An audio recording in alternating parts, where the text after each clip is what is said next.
to see you. Thanks for joining us. Hi. Good to see you. Thanks for joining us. Good to see you. Thank you.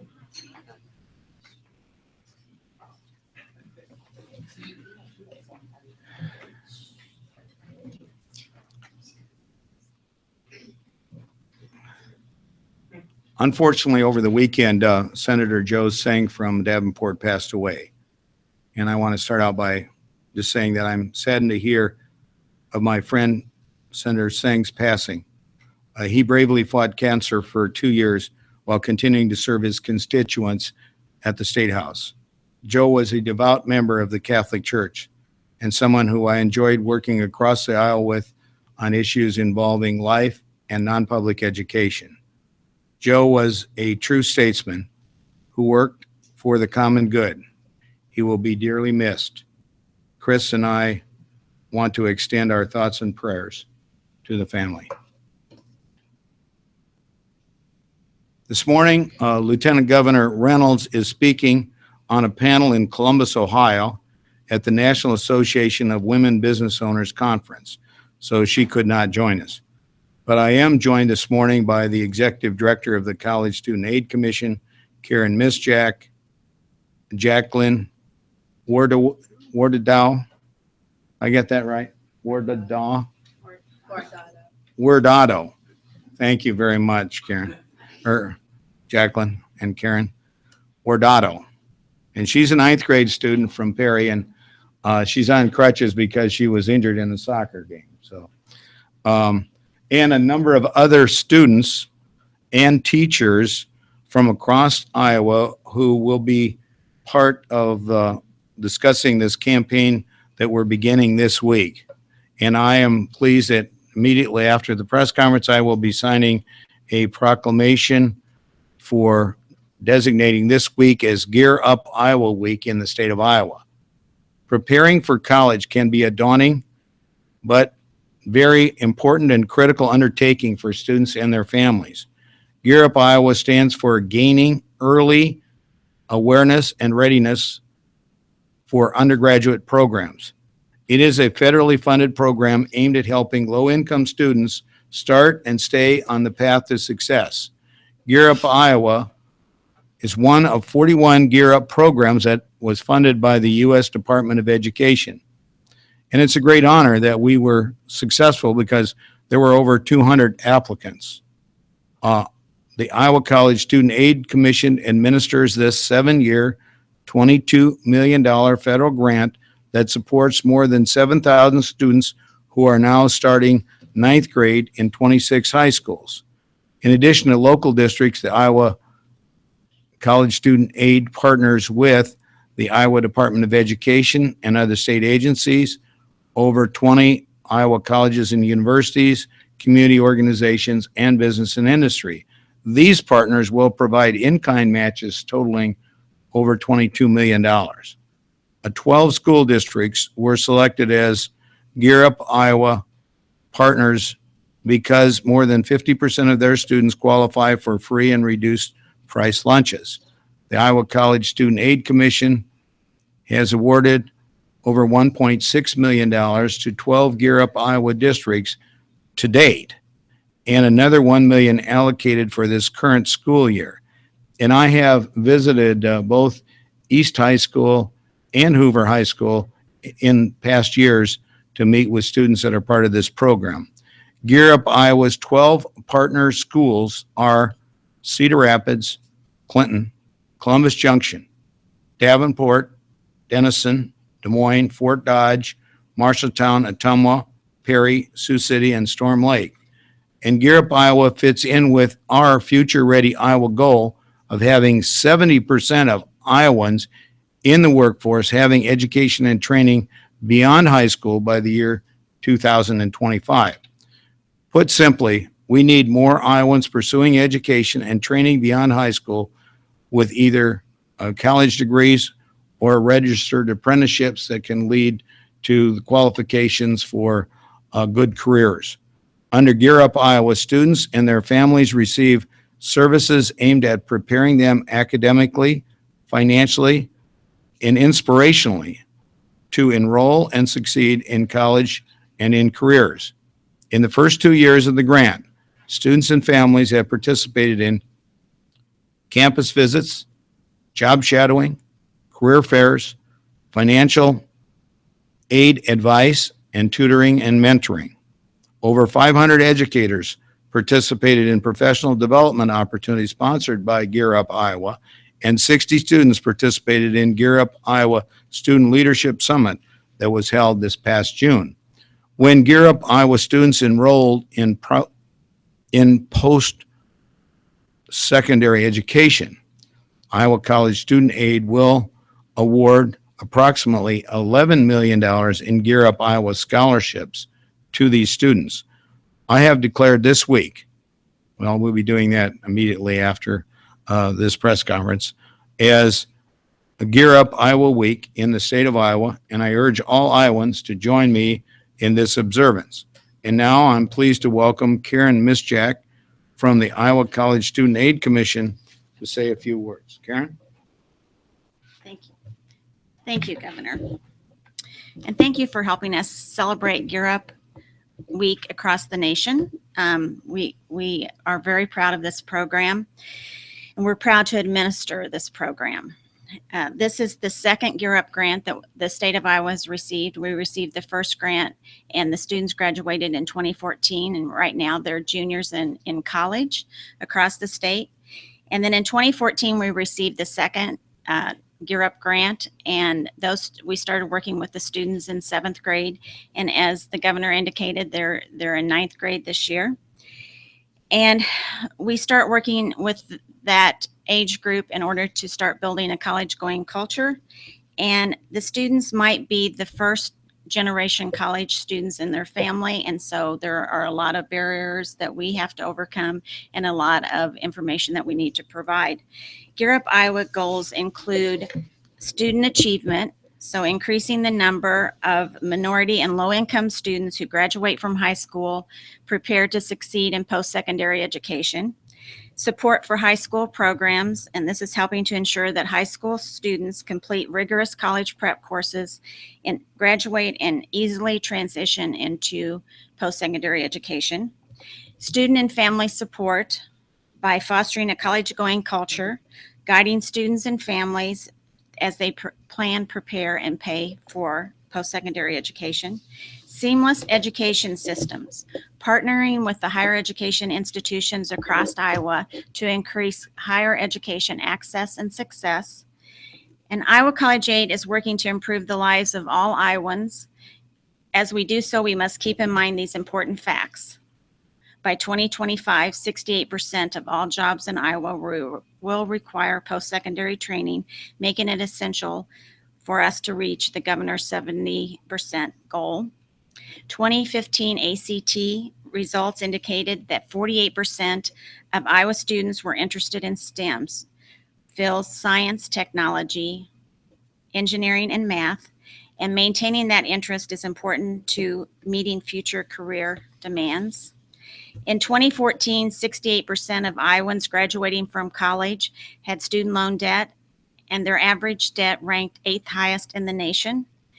Last year, state funding of over $70 million provided scholarship, grants, loan forgiveness to 27,000 Iowa students. Nearly 57% of Iowans who never enroll in post-secondary education cited cost as the reason. Iowa College Aid is working to increase understanding of the cost and financial aid options through Gear Up Iowa and local college access networks. At Iowa College Aid, we believe that college changes everything. And I'd like to thank the governor and the lieutenant governor for dedicating Gear Up Week in the state of Iowa. With us today, we have Gear Up Iowa students, educators, and parents from Perry High School, Marshalltown High School, and Des Moines Hoover High School. And one of the students, Jacqueline Wardoto, from Perry, has a few words for us.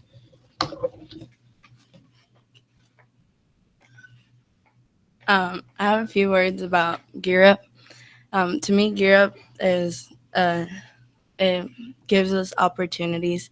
Usually, a lot of schools don't get opportunities like this, and when you do, you want to take full advantage.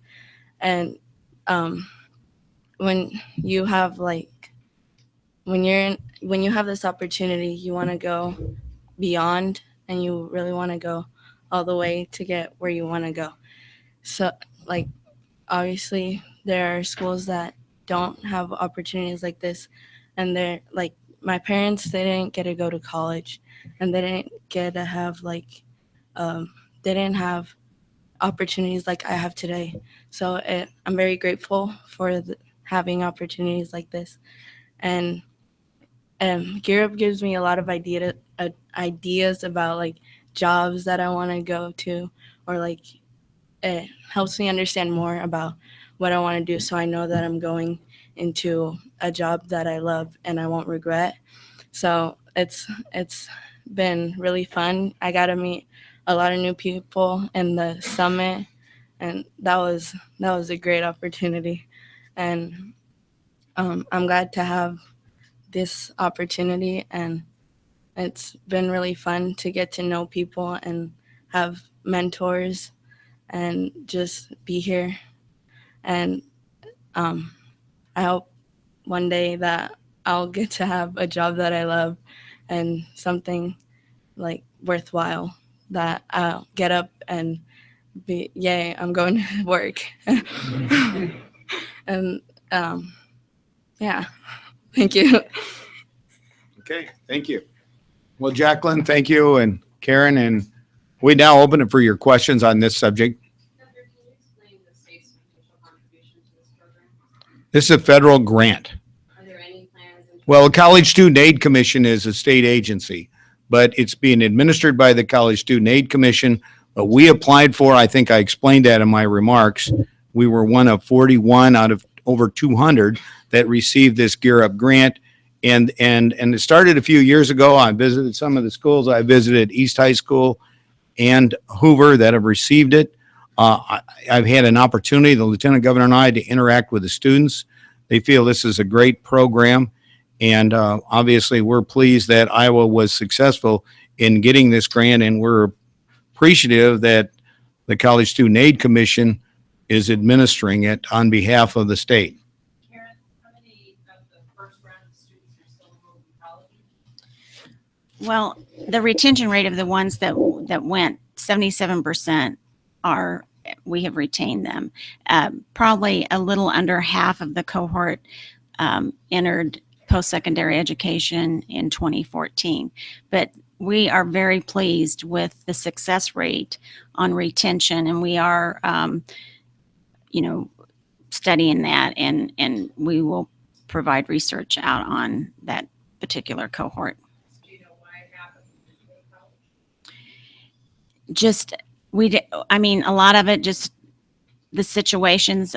Lots of times it has to do with summer melt. We're also studying that. We had a higher percentage that planned to go to college whenever they graduated, but they just didn't show up on a college campus.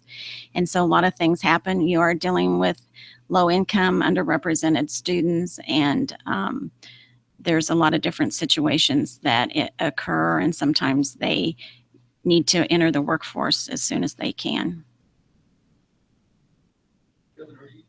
Yeah. We're trying to encourage people to support this program. First of all, we're trying to increase awareness of it. Even though we've had it for a couple of years, I think we need to increase public awareness of it. That's one of the benefits of having a press conference like this, signing a proclamation, and also make people aware of what's going on, encourage more students to participate. We recognize the students that are targeted are students that probably would not consider going on to post-secondary education. So, we know that maybe we're never going to get 100% of success, but I am encouraged by the success we've had. We want to continue to look at how it's worked, how it can be improved. But I think the Gear Up program is something that I've seen significant support and interest from parents, teachers, and most importantly, the students themselves. Are you trying to encourage participation so students out there, families out there can sign Right. Well, Karen can, No. So whenever the grant is awarded, you start with a seventh grade cohort, and the middle schools had to, more than 50% of their student body had to be on free and reduced lunch. And that's how the middle schools were identified. So the entire cohort of seventh graders in the 12 school districts that we're in. So we're in 26 high schools to date, which include around 7,000 students. And so those students are the students that will benefit from this program. And I guess the thing is what we're trying to do is identify programs in the schools that help students be more successful, and trying to build this college-going culture and identify programs that work so that the high schools or the middle schools can incorporate those particular programs across the whole system. So if they don't have gear up in their schools, they might not. Yeah, we're sharing what seems to be working to help these students, and so what programs are working, we will encourage across the board participation for their entire student body. Governor, Yeah. Karen noted student debt in her prepared speech. Right. And I'm curious, with the regions announcing a 2-year budget system aimed at tuition predictability, what you think of that plan? Is it plausible? And will your administration have a different approach to college affordability this upcoming fiscal year? well, first of all, I'm really proud of the progress that we've made. You may recall back during the Vilsack and Culver administration, we had years when tuition was increased 17 and 18%. And we have kept, in fact, we had 2 years where there was no increase at all. That was for in-state students. That's for in-state students, right? And that's what we are, the governor. I'm the governor of the state of Iowa, and my interest and my focus is on in-state students. We do have out-of-state students that come to our college and universities, but I'm going to tell you, in the state of Illinois, it costs more as an in-state student to go to an Illinois school than basically to come to the University of Iowa as an out-of-state student. That's how competitive we are with some of our neighboring states. You know what I've said about Illinois in the past, but so I don't need to go into more details about Illinois. But the facts are that we want to keep, and I have always submitted a 2-year budget. So I am very pleased. The regions are looking at a 2-year proposed budget for the regions as well. I think that restores stability and predictability so students know what it's going to cost them, students and their families. And although student debt is high, it's going down. It's gone down in the last 5 years, and we want to continue to reduce it in relation to student debt in other states. What do you think of a two-tier tuition system whereby juniors and seniors pay more like freshmen and sophomores? That's been proposed by Iowa State. Yeah, well, this is the first I heard about it was over the weekend. And I guess I like what the regions have recommended, having a 2-year budget. This idea of a 2-tiered system, I have some concerns about. I want to study that very, very carefully. Again, my concern is a lot of our students are starting out at the community colleges because they can't afford to go to the state universities.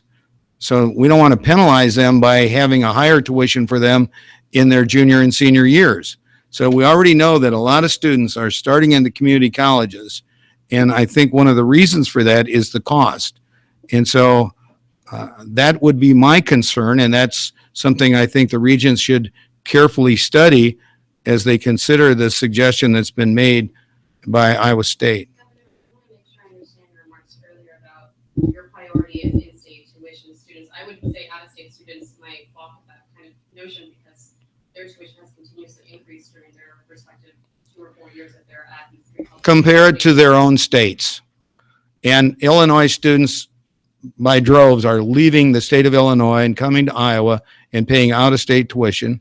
Their in-state tuition is extremely high in Illinois. If Iowans go to Illinois, the out-of-state tuition there is outlandish. So I guess we're competitive. And I guess my feeling is our primary responsibility is to make sure that it's affordable for kids like these who otherwise maybe couldn't afford to go on to higher education, but we want them to have the opportunity to do so. And we want to focus on helping Iowa students get post-secondary education and training that they need. The students from outside of Illinois, though, I mean, to just focus in on the You know, the reason why I mentioned Illinois is because that's where the highest number of them come from.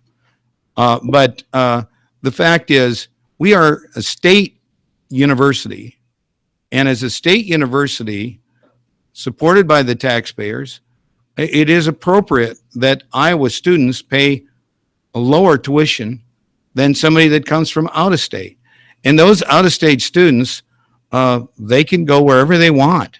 They can go in their own state. They go to private colleges. They can go to our schools. And if they choose to come to our schools, they know what the tuition is. I think the tuition increases for out of state students have not been outlandish either in compared to what it is and what the increases have been in their own state. So I think we've been competitive, but we have particularly focused on trying to keep the cost for Iowa students lower and reduce debt for Iowa students and make it accessible so that more students from low-income families feel they can afford to get higher education in Iowa. Iowa State's president said last week during his address to students that in 2008, state support was about 50% of the operating budget and tuition accounted for about 50%. Now it's 30% state support and 70% tuition. Is that the right mix? Well, remember what happened after 2008. You had Culver was the governor, and you had this massive 10% across the board cut. And then they underfunded education in 2010, and we had to come in and fix the mess, get the state back on track, and restore stability and predictability. And I think what the regents have done since that has been encouraging. And they also, 30, the right.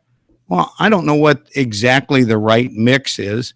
I just think what we need to make sure that it's accessible to Iowa students and that it's affordable. And if you look at Iowa State University, they've been extremely successful. They now have a record enrollment of over 36,000 students, and a growing share of Iowa students have chosen to go to Iowa State University. So one of their challenges is overcrowding due to their success, but it also says something about the fact that Iowa students and their families see, because they have programs like engineering and agriculture that are much in demand, they're a leader in STEM education. Those things are benefited Iowa State University. Are you going to publicly support or endorse this tuition, two-year tuition plan by the Board of Regents? Yes, I do. In fact, I always put together a 2-year budget. So I'm very encouraged by the regents recommending a 2-year budget. Now, my budget will be submitted in January. So the idea of a 2-year budget is consistent with what I've always done. But the amount that I recommend obviously will depend on what the December revenue estimate indicates we have available. So I, Can't guarantee it. well, I guess what I'm saying, I like the concept of a 2-year budget, but I have to review their budget request, all the other budget requests, and do that in light of the December revenue estimate. And you'll get an opportunity. And even though the law doesn't require the governor to submit the budget recommendations to the end of January, it has always been my philosophy to try to get that information to the legislature as soon as possible. And I do intend to, again this year, submit a 2-year budget recommendation on the second day of the legislative session.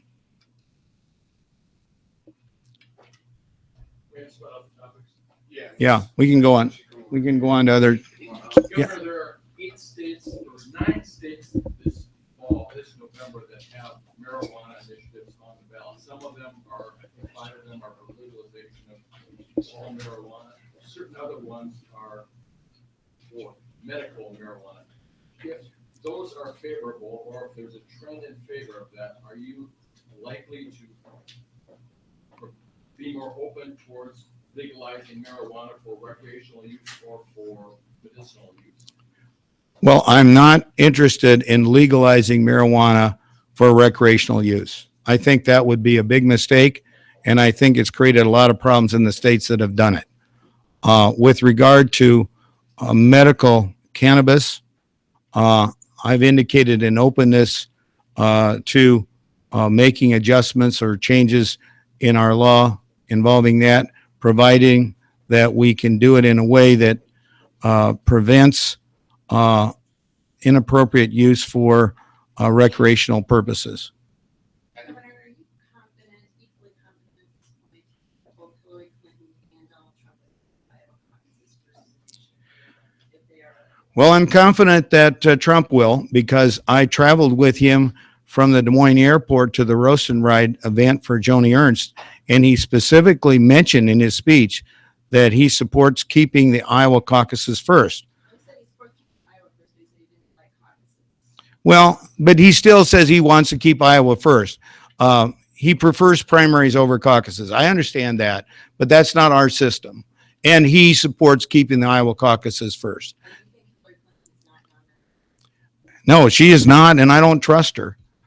I really don't trust her on that issue, as I don't trust her on other issues like maintaining our corn-based ethanol under the RFS.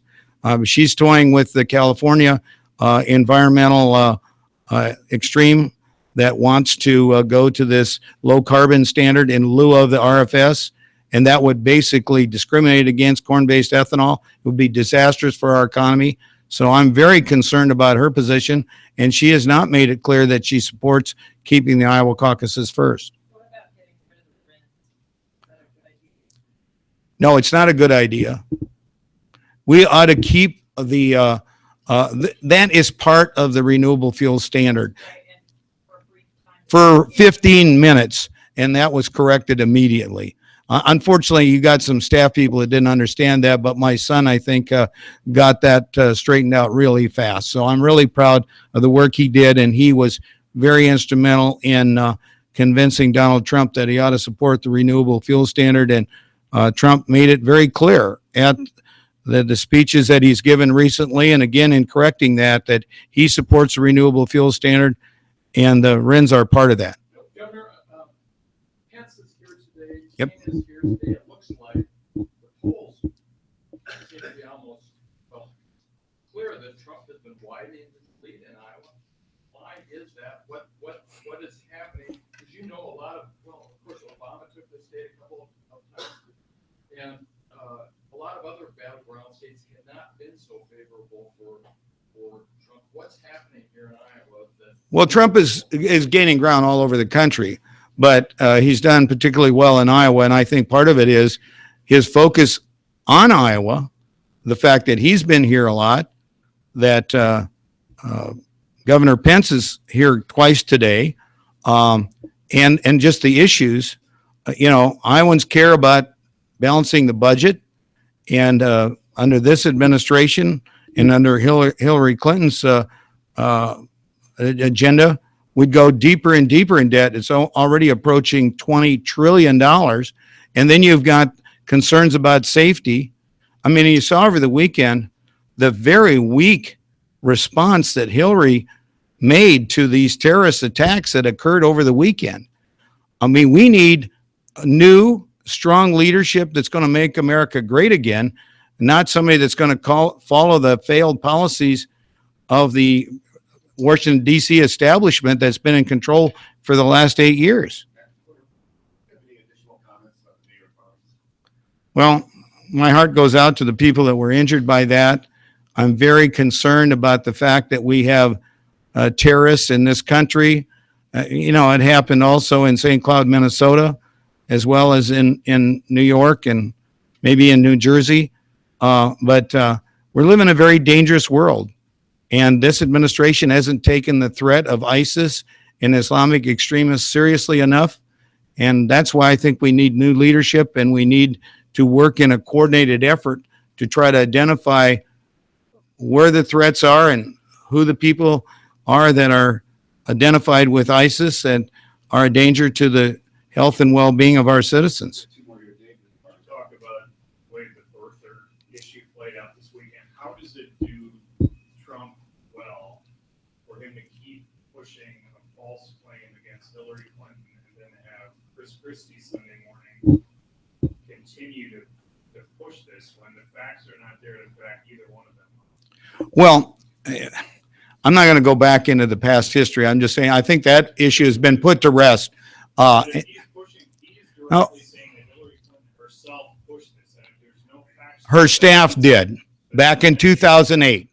Back in 2008, her staff, just as they did against Bernie in this election, and the emails have come out now with the DNC showing how they basically spread false rumors against the opponent. Now, this is the way the Clintons have always operated. You can go back to Arkansas and ask Huckabee or anybody else that's dealt with the Clinton machine. This is the way they operate. They try to destroy people they consider to be their adversaries or their enemies. And she had a staff person that did circulate false rumors back there in 2008. But that's past history. We need to focus on the future and on the kind of leadership this country needs for the future, not on the past. I know the Clintons want to keep this as just an attack on Donald Trump.